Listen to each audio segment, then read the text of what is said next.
Let's continue. Your textbook presents on page 99 figure 5.1, which you can see on the screen, and which represents a systematic training process.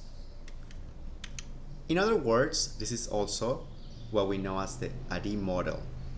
The ADDIE model includes the following steps. Analysis. Here is where you identify the needs, the requirements, and the audience's current capabilities. Some of the tools that can be used during this step include observations, interviews, questionnaires, surveys, and data, both from customers and from employees as well. Then, for the design and develop steps, you need to determine the objectives and how the training will be delivered. Some of the most common training methods are instructor-led training, online delivery, blended, on-the-job training, manuals, content, and activities like role plays and simulations. For the implementation step, it is very important to determine the space, the logistics, equipment, materials, schedules, being mindful to the operation needs. Remember that training needs to be cost effective. Also, you need to determine if this will be a one-time training or if it will be an ongoing program. And then, for the evaluation, some tools that can be used include surveys. Here you measure the outcomes through evaluating data. Here it can be measured if the training experience was enjoyed by the learners, if they truly learned something, and if the learning was transferred to their jobs.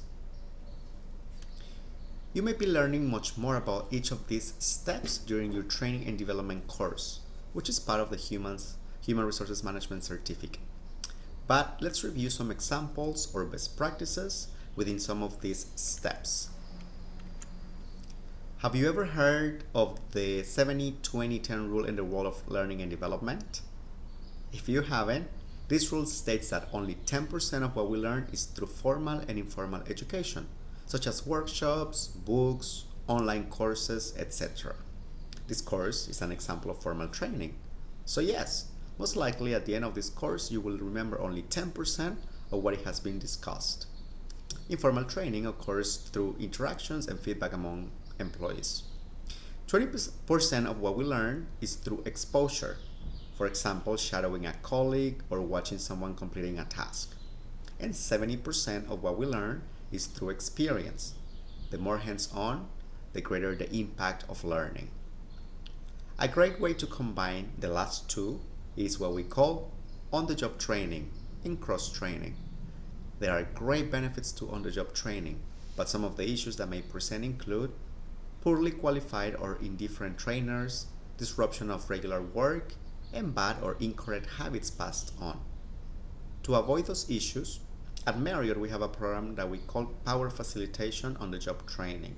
During this course, we certify selected department trainers to be responsible for a structured onboarding for new hires in their department. So we ensure that after orientation, the proper onboarding continues with individuals who are passionate about training others and who are equipped with effective training techniques. Cross-training teaches people to do more than one job, increases flexibility and development, but it can also present some challenges like threatening unions with loss of job jurisdiction and broadening of jobs for those companies or sectors that may operate in a union environment. As part of your planning, you must be able to sell to your stakeholders the cost benefit of your training proposal. How much money is the company losing by not implementing the training versus the cost to execute it? Or how much money can the company potentially save versus the cost of your training? Figure 5.2, which is on the screen and can be found on page 105 of your textbook, is a good summary of what to keep in mind when conducting a cost-benefits analysis. Pause for a moment to review in detail this in your textbook and then continue. Let's move to the next topic, which is talent management. Talent management is the process of identifying the most important jobs in a company that provide a long-term advantage, and then developing employees so that they can effectively work in these jobs. Talent management is a process that goes beyond simply recruiting and selection to meeting the needs of the organization with talent. Along the way, all the elements of talent management are encountered: training, succession planning, career planning, development, and performance management. So, what is career planning? A career is the series of work-related positions a person occupies throughout life. Career planning for the organization focuses on identifying career paths that provide for the logical progression of people between jobs within an organization. Individuals follow these paths as they advance in organizations. Examples of these paths could be human resources, sales, operations, accounting, etc. Talking about career planning, let's watch a TED Talk. Go to video 3 and watch the TED Talk titled "The Career Advice You Probably Didn't Get." When you are done, click on video 4 to continue.